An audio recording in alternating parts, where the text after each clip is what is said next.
Langsung Mas, silakan Mas. Insya Allah. Oh ya.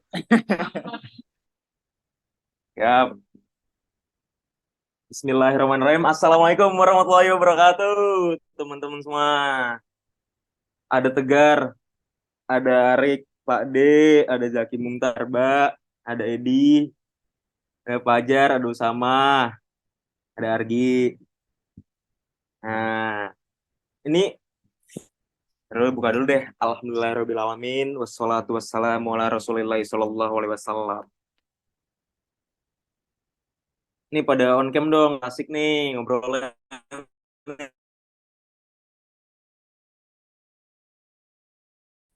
Jar. Nah,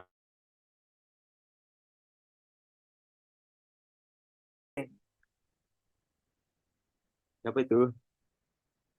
Oh, ada Ahdan.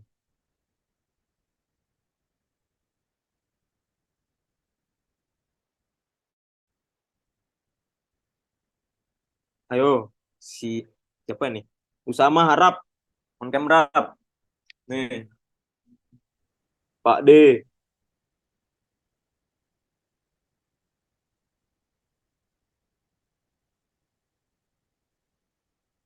Yo, nih temanya Jar. Temanya mau keislaman atau politik nih? Bebas. Waduh. Apa? Tapi kalau kayak politik harusnya kayak jam 3 pagi gak sih? Bacot banget, Nang. Pembahasan jam 3 pagi gak sih kalau politik mah? Ini ada kayak politik malu juga nih, ada anak-anak hukum juga, ada Usama kan.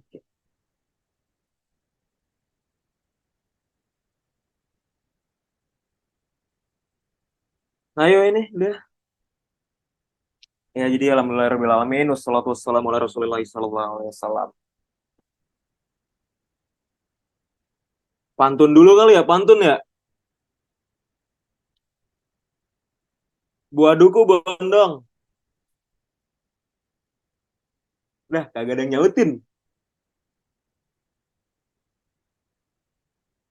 Mana nih? Jackson. Cek, cek. Masuk, masuk, masuk. Buah duku buah kedondong. Cakep, cakep. Satu aja. Ayo kita mulai dong. Jadi teman-teman, alhamdulillah kesempatan malam hari ini ya kita inilah apa namanya, temu kangen sekalian, isi-isi kajian tipis lah. Maksudnya di top up tuh jangan cuma Imani kan, jangan cuma Shopee, OVO apa, jangan cuma Imani tapi juga yang di top up Iman. Nah, itulah bro. Itu mah yang santai-santai aja gitu. Jadi, nah, anak-anak muda sekarang kan apa coba? Main TikTok. Yang di scroll jangan TikTok, tasbih, bro.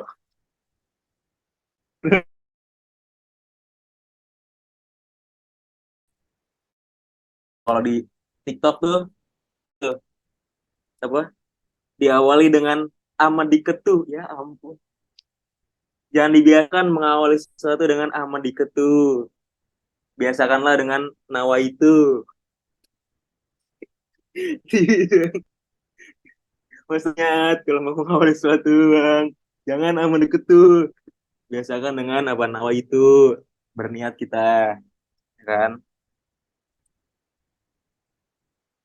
Itu apa? Alumni Mualimi, kita mah kajian bareng Sohibi. Santai bang. Gitu. Jadi teman-teman, di ini apa sih Edi MU jelek.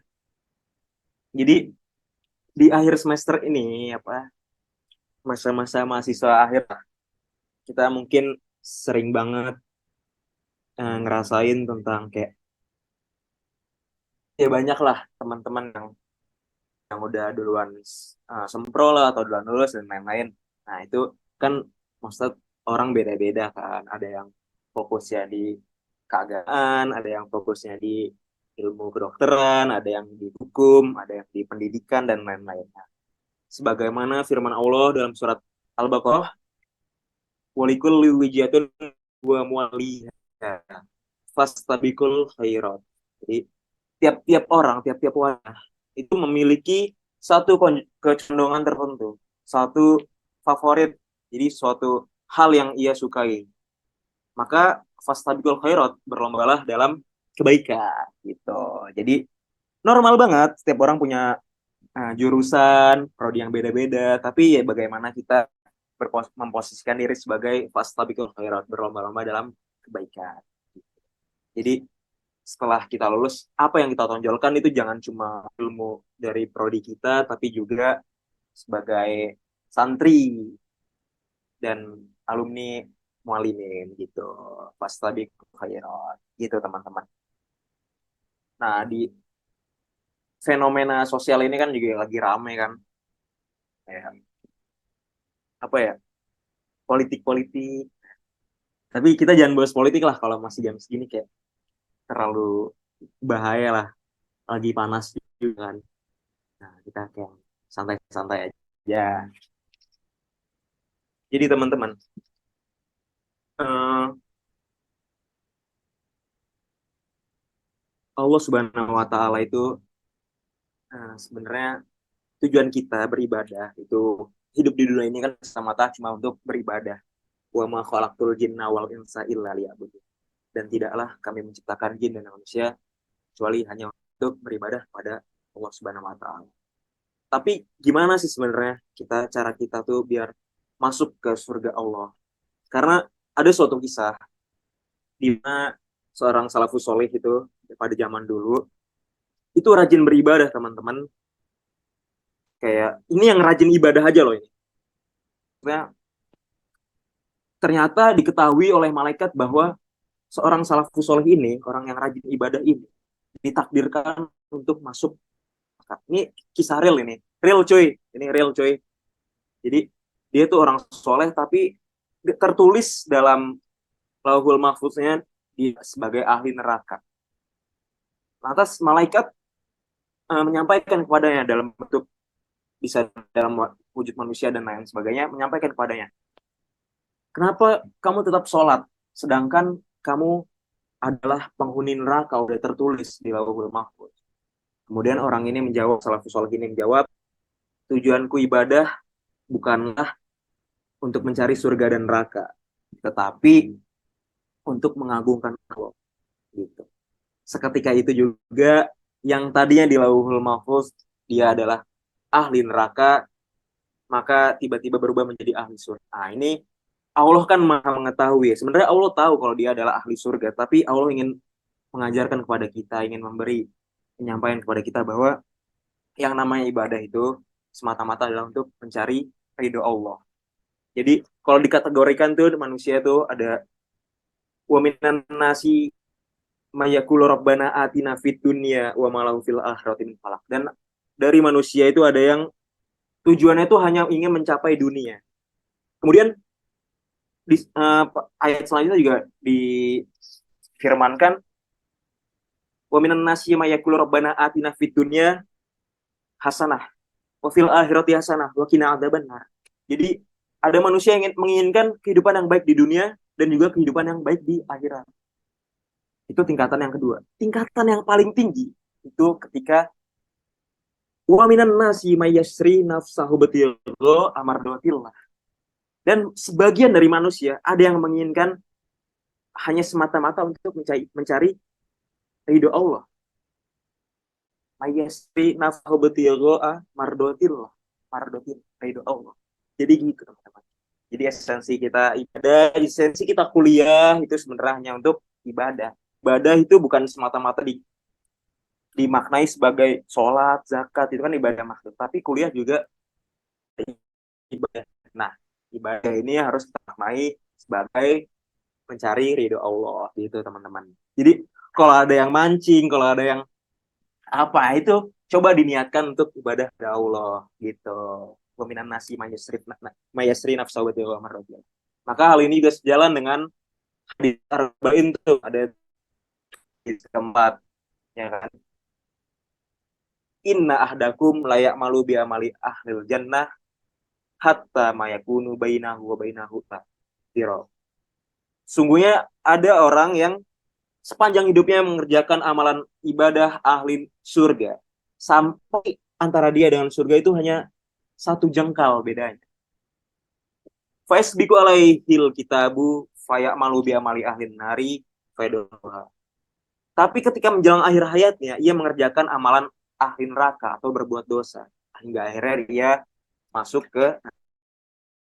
Kemudian dilanjut. Ahdakum layak malu biamali ahli. Sungguhnya ada di antara kamu yang mengerjakan amalan ahli neraka. Berbuat dosa sepanjang hidupnya. Faisbiku alaihil kitabu fayak malu biamali ahli jan. Fayadakuluha. Kemudian di akhir hayatnya, ia mengerjakan amalan ahli surga. Fayadakuluha. Maka ia masuk ke dalam surga. Itu tandanya apa? Sebagaimana yang sering kita dengar nih kalau hari-hari Jumat nih. Wala tamutunna illa wa antum muslimun. Jadi bertakwa itu jangan sampai mati kecuali dalam keadaan beriman. Jadi bertakwa itu sepanjang hidup. Kalau kita sedang melakukan dosa, jangan lupa bertaubat sampai nanti di akhir hayatnya kita bisa mati dalam keadaan husnul khotimah dan masuk ke dalam surga gitu, teman-teman. Nah, jadi bagaimana kita sikapi kuliah ini tengah TikTok yang lagi full isinya mancing semester 7, semester 5 ya kan. Nah, itu kita maknai sebagai ibadah gitu. Skripsi kita semata-mata mayyasri nafsahu batigho amardotillah, hanya untuk mencari ridho Allah. Gitu, teman-teman. Nah, udah nih, ada yang mau ditanyain lagi gak? Atau kita geser lagi pembahasan? Lanjut nih. Lanjut, Mas. Lanjut ya, kedua nih. Ini kagak ada on cam. Bingung nih. Koleman lah nih. Gitu, teman-teman. Nah, ini kan kita lagi nge-zoom ya. Lagi nge-zoom nih. Aku nih kayak sempat mikir aja nih. Maksudnya ini Zoom bisa teknologi canggih, bisa dari jarak jauh pas pandemi. Bisa di-record, bisa direkam dan lainnya. HP kita juga kayak bisa foto, bisa nge-record. Maksudnya pernahkah kita bayangkan bahwa ini kan Zoom ciptaan manusia ya, laptop, HP ciptaan manusia. Tapi pernahkah kita membayangkan bahwa ciptaan-ciptaan Allah itu ternyata juga merekam apa yang kita katakan, apa yang kita lakukan gitu. Jadi ya itu maksudnya ketika kita beramal itu jangan semata-mata hanya melihat ya tembok benda mati, tanaman benda mati, matahari benda mati, tapi benda-benda tersebut adalah ciptaan Allah yang tentunya pasti lebih canggih daripada ciptaan manusia, yang pasti juga merekam juga. Mereka adalah benda-benda hidup yang nanti akan merekam kegiatan kita dan akan menjadi saksi di hari kiamat. Nah, gimana bisa tahu kalau tumbuhan ini juga ternyata hidup? Makhluk-makhluk Allah selain manusia itu juga hidup dan ikut merekam. Jadi kalau dalam surat Al-Isra itu ada tusabbihu lahu samawati sab'u wal ardu wa ma fihin. Jadi bertasbihlah 7 langit dan bumi serta apa-apa yang ada di dalamnya. Wa in min syai'in illa yusabbihu bihamdihi walakin la tafqahuna tasbihahum. Dan segala sesuatu itu teman-teman sebenarnya itu bertasbih pada Allah. Jadi segala sesuatu itu sebenarnya hidup dan bertasbih pada Allah setiap detiknya. Cuma kita walakin la tafqahuna tasbihahum. Cuma kita yang tidak mengerti bagaimana cara mereka bertasbih. Innahu kana haliman ghafur. Sungguhnya Allah Maha Ampun. Jadi sebenarnya benda-benda di sekitar kita itu nanti bakal jadi saksi dengan akan amalan-amalan yang kita lakukan. Saksi perjuangan kita, saksi skripsi kita. Jadi entah itu pohon, entah itu lampu, entah itu tembok, entah itu tanah, itu akan menjadi saksi bagaimana langkah-langkah kita dalam beribadah, dalam kuliah, Nah, kuliah kan bagian dari ibadah.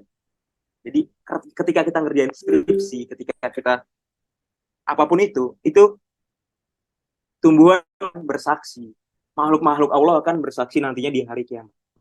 Sebagaimana firman Allah nih dalam surat Yasin, al-yauma nakhtimu alaihim. Pada hari itu nih ditutup mulut-mulut kita nih. Wa tukallimuna aydihim, dan tangan-tangan kita yang berbicara. Wa tashhadu arjulu, dan kaki-kaki kita nih bersaksi bima kanu yaksibun, tentang apa-apa yang kita lakukan. Tumbuhan, tanah, batu, aspal itu cuma ya udah hidup sekadar ada, tapi mereka juga ikut bagian saksi sejarah kita beribadah kepada Allah yang nantinya akan bersaksi ketika kita dimintai pertanggungjawaban di hari kiamat. Karena mulut kita yang biasanya berbicara saat itu tertutup, yang bersaksi adalah tangan, kaki, dan lain sebagainya. Nah, iya, itu. Nah, bagaimana cara kita biar bisa masuk surga itu, Allah itu? Seringkali kita, uh, terutama orang-orang yang udah lumayan sukses ya nanti, itu nanti mikirnya tuh, ya udah surga, surga isinya apa sih?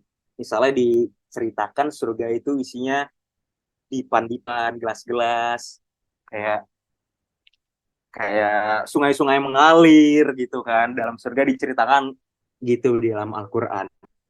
Sofa-sofa dengan gelas-gelas, ada bidadari. Nah, tapi jangan kita bayangkan kalau eh, jangan kita bayangkan kalau bidadari yang ada di surga, sofa yang ada di surga, atau gelas yang ada di surga itu sama kayak gelas yang ada di bumi. Jadi kita membayangkan apa yang pernah kita lihat. Misalnya tajri min tahtiyal anhar, di bawahnya mengalir sungai-sungai. Jangan kita bayangkan kalau sungai di surga itu kayak Selokan Mataram, kayak Kali Progo, kayak sungai ini, jangan seperti itu.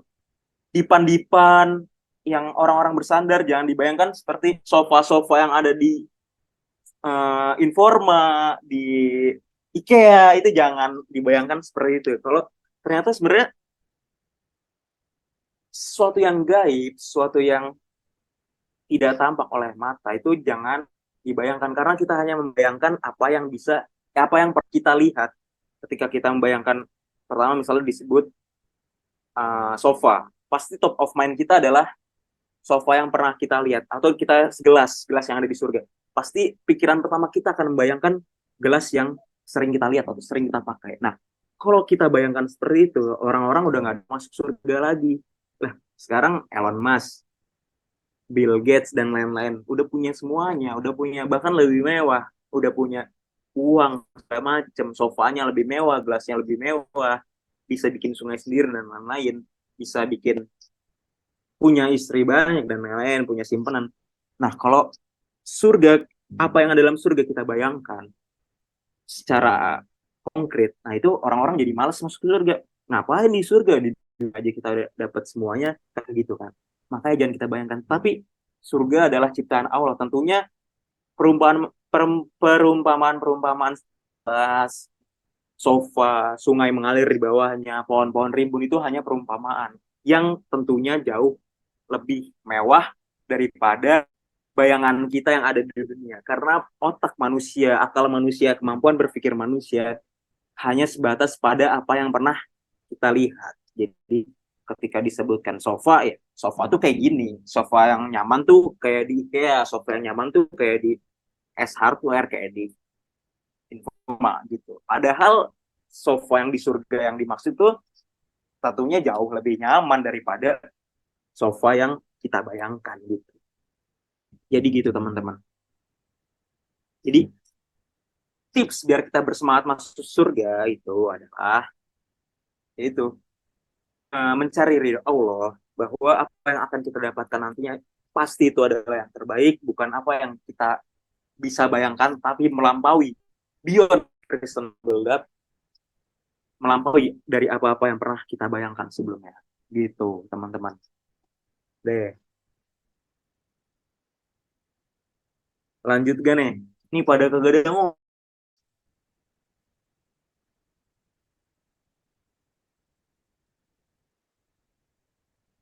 Lanjutlah ngap. Waduh, Lanjut, semua lanjut. pembahasan kita apa nih sekarang? Oke, kita lanjut ya. Ah, Ntar bahas apa ya? Jadi gitu pokoknya intinya teman-teman. Apa yang kita lakukan ini di semester akhir ini intinya diniatkan sebagai ibadah untuk mencari ridho Allah. Ini rangkuman pembahasan yang pertama tadi ya.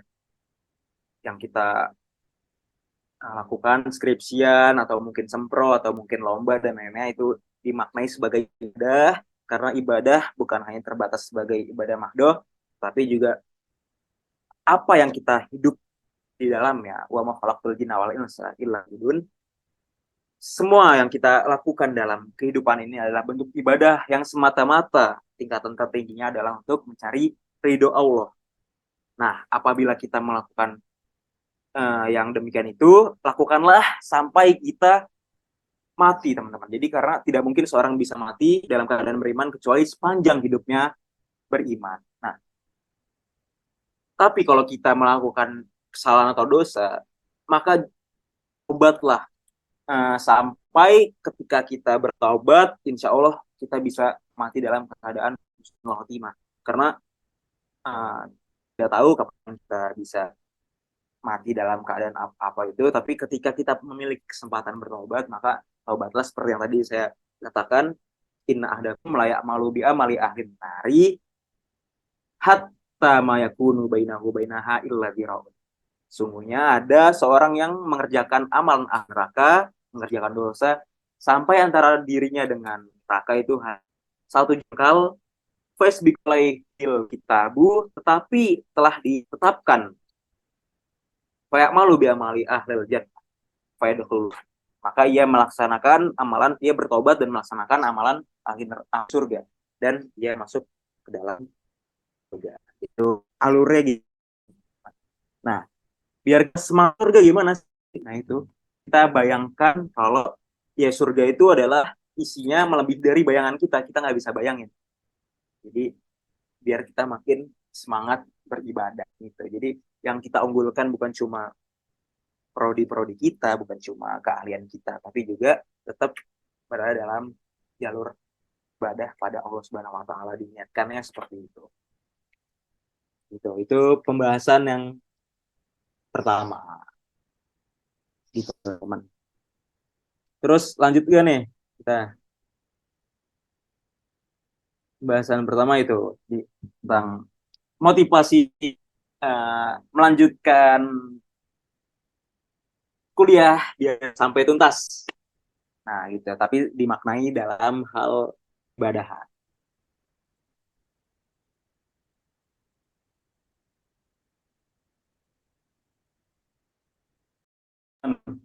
Yuk, lanjut bahasa nih.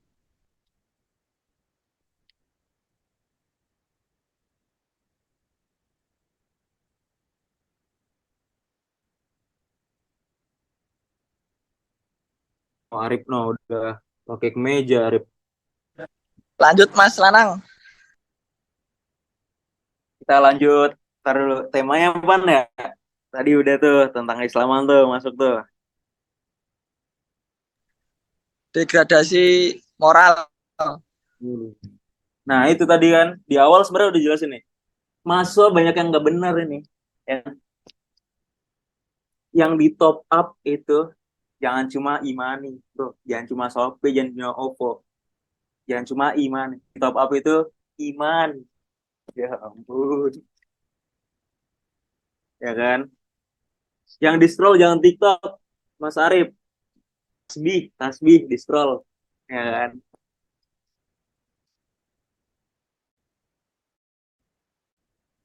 Kita mah bukan kita sohi bro.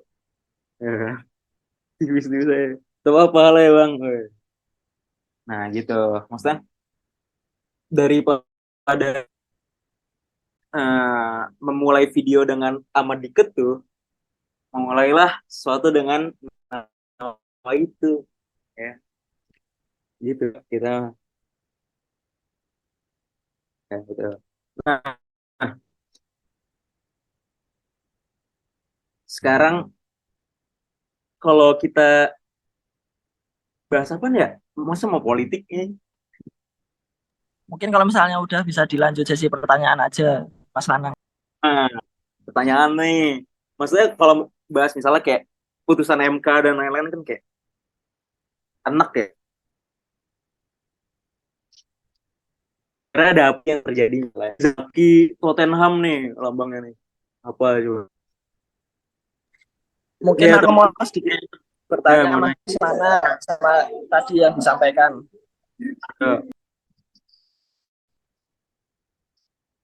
Apaan tuh? Jadi gini, kan tadi aku tangkap salah satu poin di mana orientasi kita dalam eh, beriman, beribadah ya utamanya kepada Allah Subhanahu wa taala itu ya tak lain dan tak bukan mengharap ridha dari Allah Subhanahu wa taala. Nah, tapi kan tadi ada eh, dibilang kalau misalkan mengharap surga atau mengharap masuk surga seperti itu kurang lebih. Nah, kan aku masih bingung nih. Itu tuh suatu pemikiran yang salah atau tidak karena sering kali kita dengar kalau misalnya mau masuk surga ya perbaiki ibadah, kalau mau masuk surga ya salatnya yang benar, kalau mau masuk surga ya ini itu tentang ibadah lah, ya kayak ibadah itu masuk surga. Tapi tadi kan disampaikan kalau misalkan kita beribadah itu orientasinya tak lain dan tak bukan ya terus untuk mengharap ridhonya Allah, ibaratnya perkara hasil, ya kasarannya aku berkata neraka itu kan seperti hasilnya. Poin akhirnya seperti itu. Nah, aku masih agak sedikit bingung nih. Jadi kalau misalkan kita tuh beribadah ya, fokusnya atau kita berdoa seperti apa ya? Maksudnya kaitannya dengan mengharap ridho Allah atau mengharap masuk surga seperti itu. Nih Mas Arif nih pertanyaannya. Kayak, ya sebenarnya ketika kita ibadah mengharap mengharap masuk surga itu nggak nggak salah juga. Cuma kan tadi aku sempat jelasin orientasinya bagaimana aku memaknai sebagai tingkatan-tingkatan ya. Jadi yang tadi di Al-Baqarah itu wa minan nasi mayakulu rabbana atina fid dunya wa malahu fil akhirati min khalaq. Jadi ada manusia yang orientasinya itu cuma dunia aja semata-mata. Jadi dia akhirat udah lost. Pokoknya dia sukses di dunia, dia kaya, dia segala macam. Nah, akhirat udah bodo amat.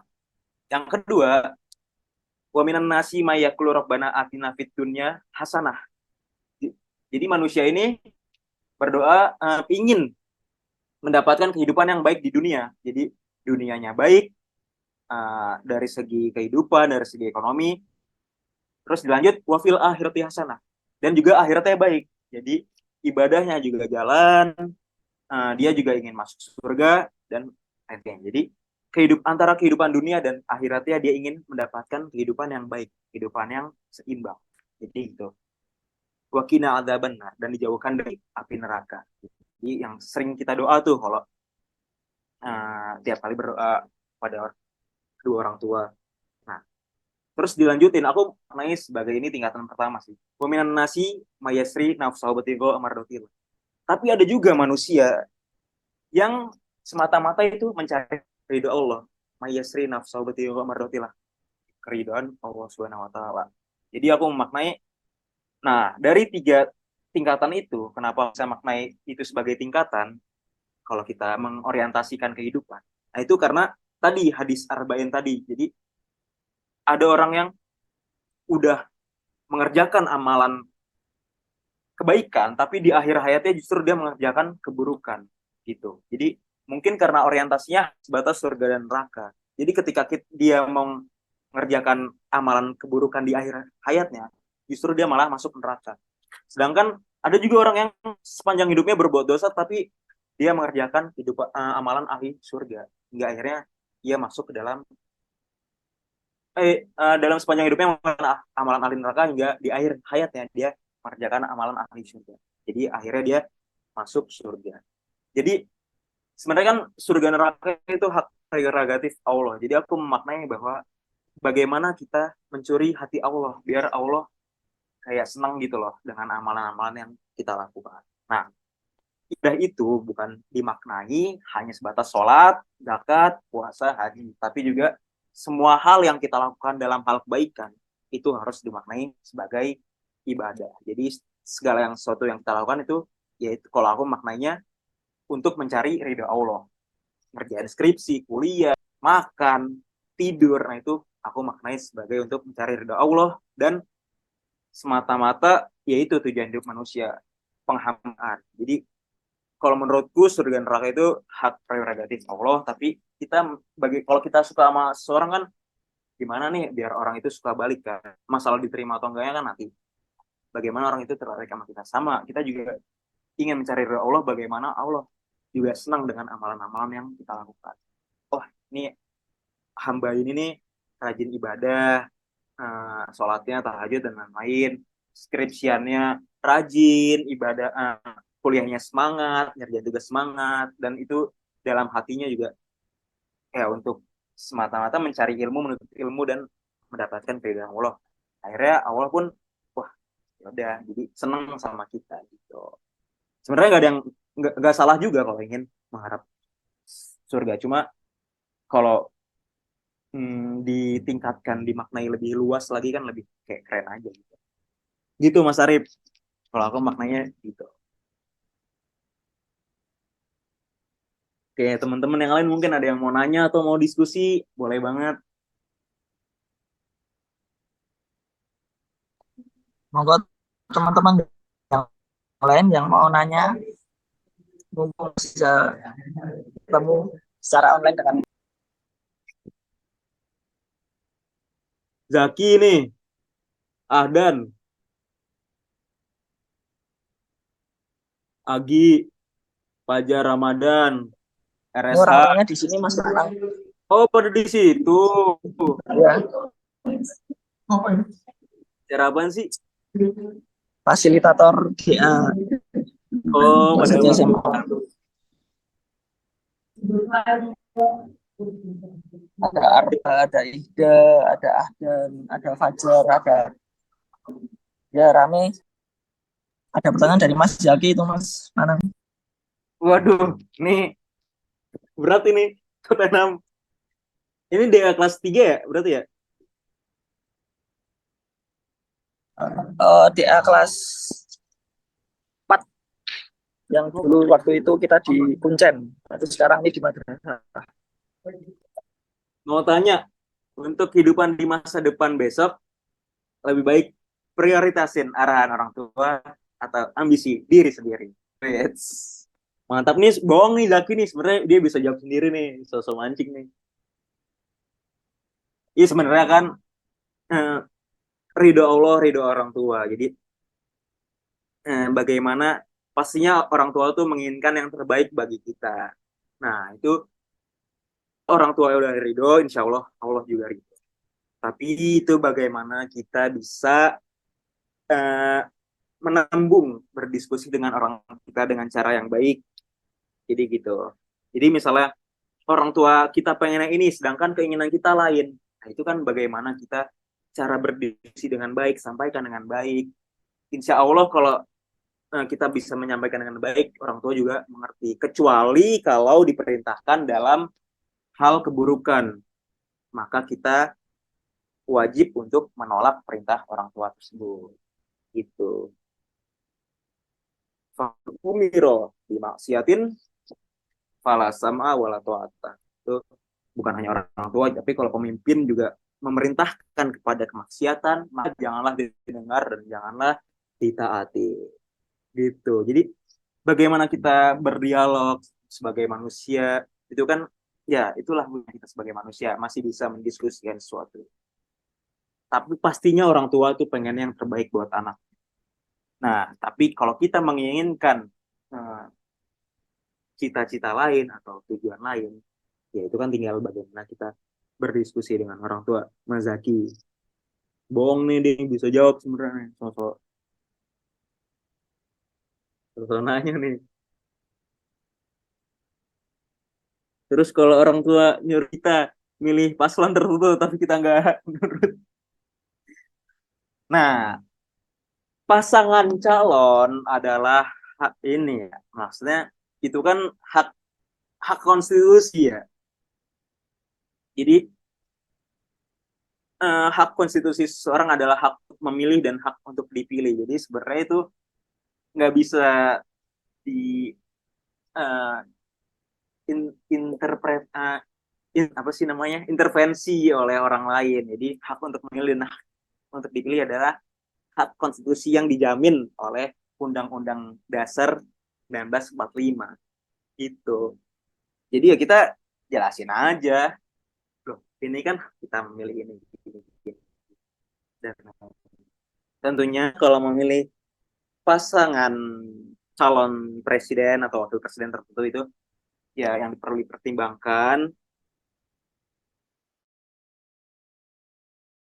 ya jangan memilih karena kita ini ya apa sih namanya oh karena ini gini oh ini tapi coba memilih dengan secara akademik lah secara intelektual jangan cuma karena ini apa aja namanya pokoknya jangan milih karena melihat eh, kepribadian dan lain gitulah pokoknya secara intelektual dan akademis lah kita harus memandangnya kalau calon presiden dan wakil presiden gitu kebanyakan kalau kita soalnya milih cuma kayak karena oh ini gini gini gini yaudah dah pilih itu kan banyak tapi kita nggak meriset lebih dalam gitu gitu Mas Zaki ya ini udah paslon-paslon aja nih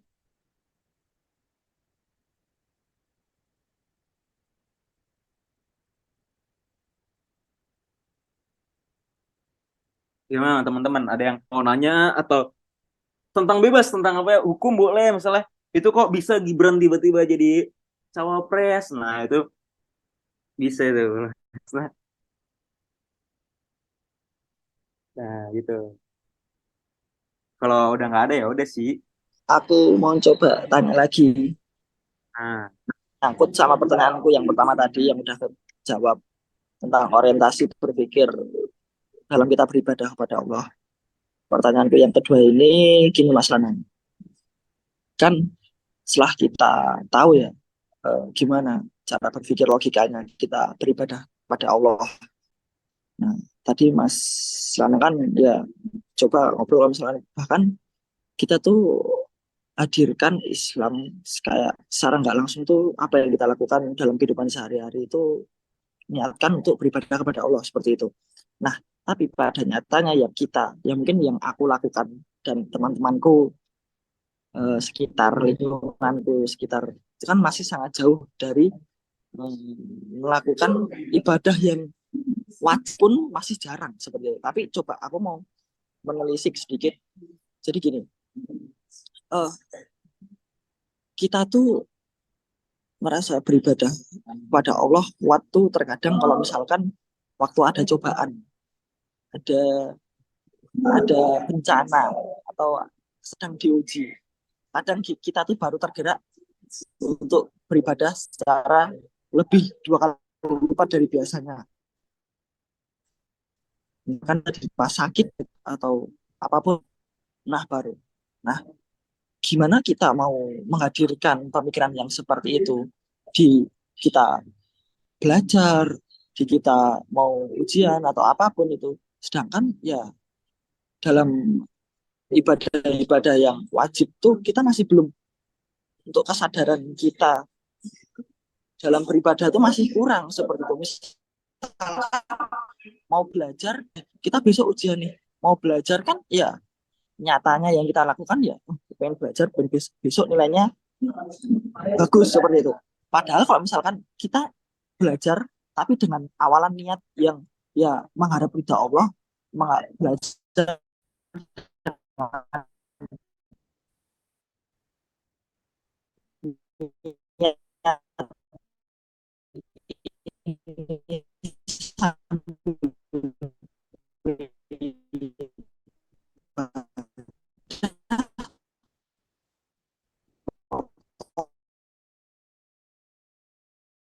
wajib tuh masih kurang seperti itu.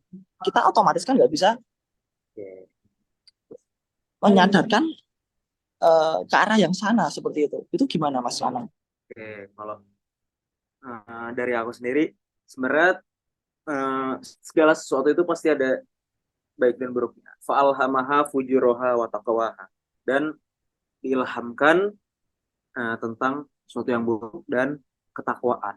Kalau ada aflaha man zakkaha, maka yang menang itu adalah orang-orang yang mensucikan diri. Nah, gimana caranya kalau maksudnya kita bisa belajar, bisa ini, sedangkan kita hal-hal yang wajib saja bagi kita untuk masih susah gitu ya. Inti pertanyaannya, gimana kita bisa fokus terhadap sesuatu-sesuatu yang apa belajar dan ibadah-ibadah yang di rumah dos, sedangkan kayak sholat dan lain-lain kita masih susah gitu. Nah, sebenarnya itu tuh ya kan, kalau anak mualimin kan sebenarnya udah tahu ilmunya. Itu bagaimana tinggal kita aja mengambil hidayah tersebut. Jadi ketika kita ditimpa musibah, ketika kita ditimpa bencana, itu merupakan bagian dari peringatan Allah. Apakah kita mau mengambilnya sebagai suatu peringatan, sebagai suatu hidayah atau tidak? Ketika ada kajian MMXX mengaji, itu adalah bagian dari hidayah Allah yang diberikan kepada Allah. Bukan hanya kepada orang-orang yang mendengar, tapi termasuk aku sebagai beban yang orang yang berbicara. Jadi bagaimana kita mengambil hidayah yang udah Allah berikan melalui bencana, melalui peringatan musibah, melalui mendengar nanti besok khutbah Jumat dan lain sebagainya. Makanya tiap Jumat itu untuk meningkatkan takwa. Nah, itu harus kita jemput, harus kita ambil. Jadi gitu. Bukannya Allah tidak memberikan hidayah, innallaha la yahdi liqaumiz zalimin, pada orang-orang yang zalim. Bukannya Allah tidak memberikan hidayah, tetapi mereka yang ibarat kata udah dikasih tapi nggak mau ngambil. Pokoknya istilahnya kayak, lu udah dikasih kagak mau diambil. Ini gimana? Ya makanya Allah nggak memberikan hidayah kepada orang-orang yang zalim. Jadi gitu. Bukannya Allah tidak memberikan hidayah kepada orang kafir atau pada orang zalim, tapi mereka yang nggak mau mengambil kesempatan untuk mendapat hidayah tersebut. Udah disebarkan hidayah dengan bencana, dengan peringatan, dengan musibah, dengan adanya khutbah Jumat, dengan adanya MMXX mengaji, dengan kuliah di tempat yang Islami, uh, dengan SMA di pesantren, di mualimin. Nah, itu merupakan bagian dari hidayah. Tinggal kita mau mengambil atau enggak. Jadi itu balik lagi ke kita. Udah fasilitasnya udah diberikan. Apakah kita mau ngambil fasilitas itu dengan bersemangat mengerjakan kewajiban-kewajiban atau enggak gitu. Nih, Zaki nanya, iya terkait Palestina, sebenarnya kita selaku orang yang sadar akan berita duka di Palestina sebenarnya bisa buat apa sih? Kalaupun berdonasi, apakah ada jaminan kalau donasi itu tersampaikan? Kalau aku memandang terkait berita duka di Palestina itu sebenarnya kita melakukan apa yang kita bisa aja, sebenarnya gitu. Ya sebagaimana kita ketika kita melihat kemungkaran, ya kan, falyughayyirhu jadi ketika kita sebagai presiden, ketika kita sebagai menteri pertahanan, menteri menlu, menteri luar negeri, ketika kita bisa berbuat, maka berbuatlah sesuai dengan kapasitas kita gitu. Falyughayyirhu biyadi, kita melakukannya, membantu dengan kekuasaan, dengan tangan, dengan kekuasaan. Apabila tidak mampu, dengan fabilisani, dengan suara, kita bersuara. Mungkin kalau kita bisa bersuara, kita punya follower banyak, atau kita mengedukasi apa yang terjadi di Palestina dan Israel, kita bisa bersuara. Atau kita orang kaya, itu kita bisa menyuarakan uang-uang dan harta kita di amwalihim. Tapi kalau kita cuma sebagai mahasiswa yang mungkin pas-pasan uang jajannya atau mungkin dan lain sebagainya, ya kita fabikol bihi, dengan hati aja. Kita berdoa, mendoakan agar saudara-saudara kita selamat, agar saudara-saudara kita tetap aman, tetap dalam lindungan Allah gitu. Jadi kalaupun berdonasi apakah ada jaminan? Nah, sebenarnya nggak ada jaminan juga, makanya kita berdonasi juga misalnya kita mampu berdonasi ya sesuai dengan kemampuan kita sebagai mahasiswa, karena juga belum tentu bisa sampai juga, dan itu memang sesuai dengan kemampuan gitu. Nih kalau Agi nanya apa nih politik, Prof Mahfud bilang penegakan hukum termelah di beliau jadi Menpolhukam. Apa berarti ada kekuasaan lebih tinggi yang jadi hukum itu karena kurang kinerja Menteri Penegak Hukum? Ini apakah kalau beliau jadi wapres penegakan hukum bisa jadi jauh lebih kuat atau tergantung siapa yang nanti menjadi Menko Polhukam yang baru?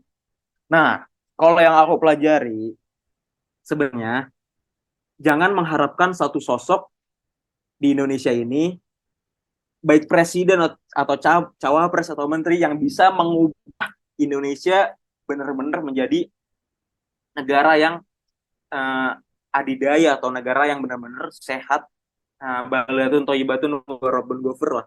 Itu nggak bisa kita mengharapkan adanya sosok seperti itu karena memang sistemnya aja udah nggak bisa. Jadi gitu. Jadi kalau teman tahu adanya sistem presidensial threshold itu mensyaratkan bahwa kalau mau jadi presiden, kalau mau jadi calon presiden harus mendapatkan dukungan 20% dari partai. Jadi ada 100%, minimal 20%. Nah, makanya sedangkan di DPR itu misalnya ada 600 kursi ya. Nah, itu jadi harus paling nggak minimal 20% dari kursi kita dapat dukungan partai gitu. Makanya ada koalisi-koalisi biar bisa tercapai 20. Nah, jadi yang misalnya kayak tahun sebelumnya calonnya cuma 2. Tahun sekarang calonnya 3. Ya, tapi orangnya itu aja. Karena terjebak sama 20% ini. Jadi kan ya orang yang didukung itu aja, partainya itu aja. Jadi ya arahnya ya ke situ-situ aja, nggak bakal bisa diubah walaupun dengan ada sosok ini karena mereka juga terbelenggu oleh partainya karena udah didukung gitu. Jadi ya itu kalau bahas politik gitu. Jadi ibaratnya kita dukung 20%, misalnya sebut A dapat suara 20% dari partai jadi cawapres, jadi capres. Nah, mereka nanti kalau udah kepilih juga pasti bakal bergantung sama partai-partai yang udah mendukung 20% ini. Jadi itulah. Jadi sistemnya aja udah presidential threshold. Jadi ambang batas pencalonan 20% ini justru yang membelenggu karena presiden juga harus tunduk pada partai gitu. Jadi jangan mengharapkan ada satu sosok yang benar-benar bisa mengubah, itu daydreaming itu, mimpi itu. Jadi gitu kalau melihat ilmu politik sebenarnya gitu.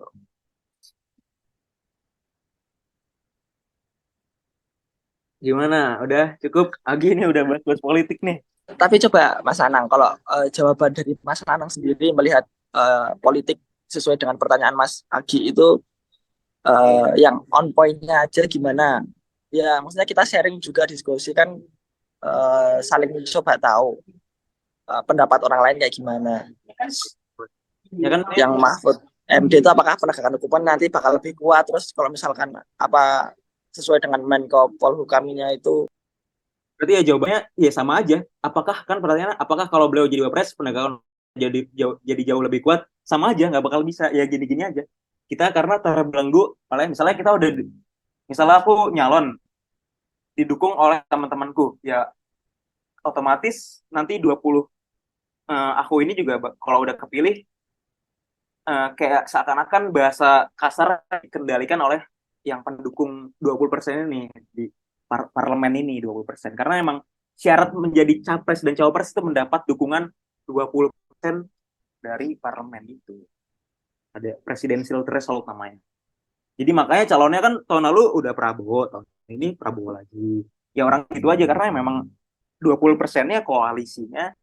Jadi misalnya dari PAN 10%, dari ini 5% gabung jadi 15, gabung namanya koalisi. Nah, kalau udah 20 mereka mengusulkan nama presiden, capres gitu. Jadi kalau ditanya apakah akan jauh lebih kuat dan lain-lain, sama aja nggak bakal kemana-mana kita.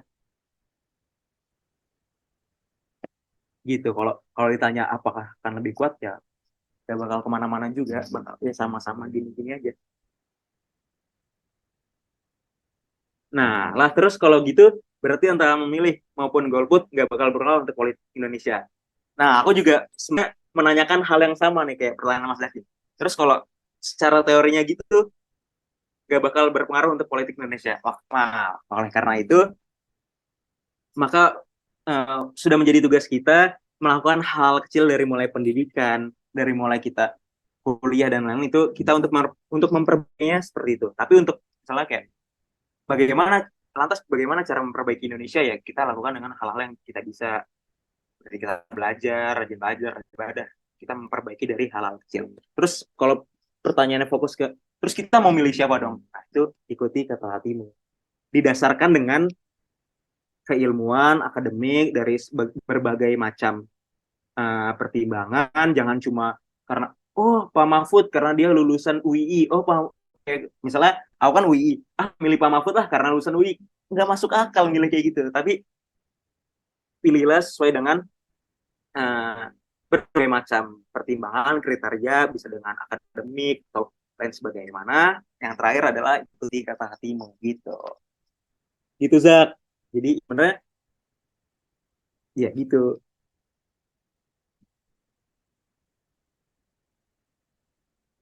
Berpengaruh untuk politik di Indonesia untuk mengubahnya ya kita mulai dari hal-hal kecil dengan kita serius belajar, nggak plagiasi, nggak kopas, nggak, dan sebagainya, memanfaatkan AI dengan baik, tidak dengan benar-benar jiplak, jangan dikendalikan AI, tapi kita memanfaatkan AI sebagai uh, fasilitas, sebagai bantuan gitu aja. Jangan kita yang dikendalikan, tapi bagaimana kita manfaatkan dengan baik, tidak mencutek, dan lain sebagainya. Itu cara memperbaiki politik Indonesia. Ya itu emang calonnya aja, maksudnya nggak kemana-mana, itu aja. Prabowo lagi, ini lagi, PDI lagi. Karena ya emang itu karena presidensial threshold itu. Jadi gitu. Emang nggak kemana-mana. Itu lagi. Ya kalau itu lagi, ya nggak jadi nggak jadi apa-apa juga. Nggak bakal ada yang berubah. Dari PDI ya PDI lagi, Ganjar lagi, Jokowi, Prabowo juga nyalon-nyalon lagi. Ya udah nggak bakal bisa berubah.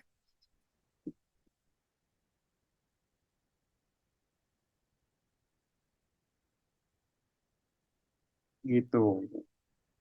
Kalau mau bahas Gibran juga boleh nih. Apa kenapa bisa tiba-tiba Gibran jadi cawapres? Dan lain-lain boleh kalau maunya.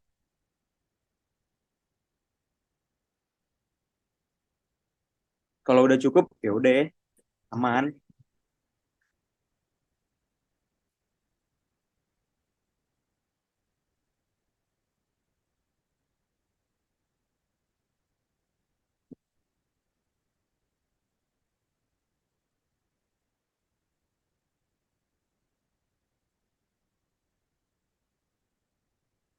Udah kali ya? Yang mana nih? Udah nggak ada yang bersuara. Gimana Mas Zaki Kusumaning? Zaki,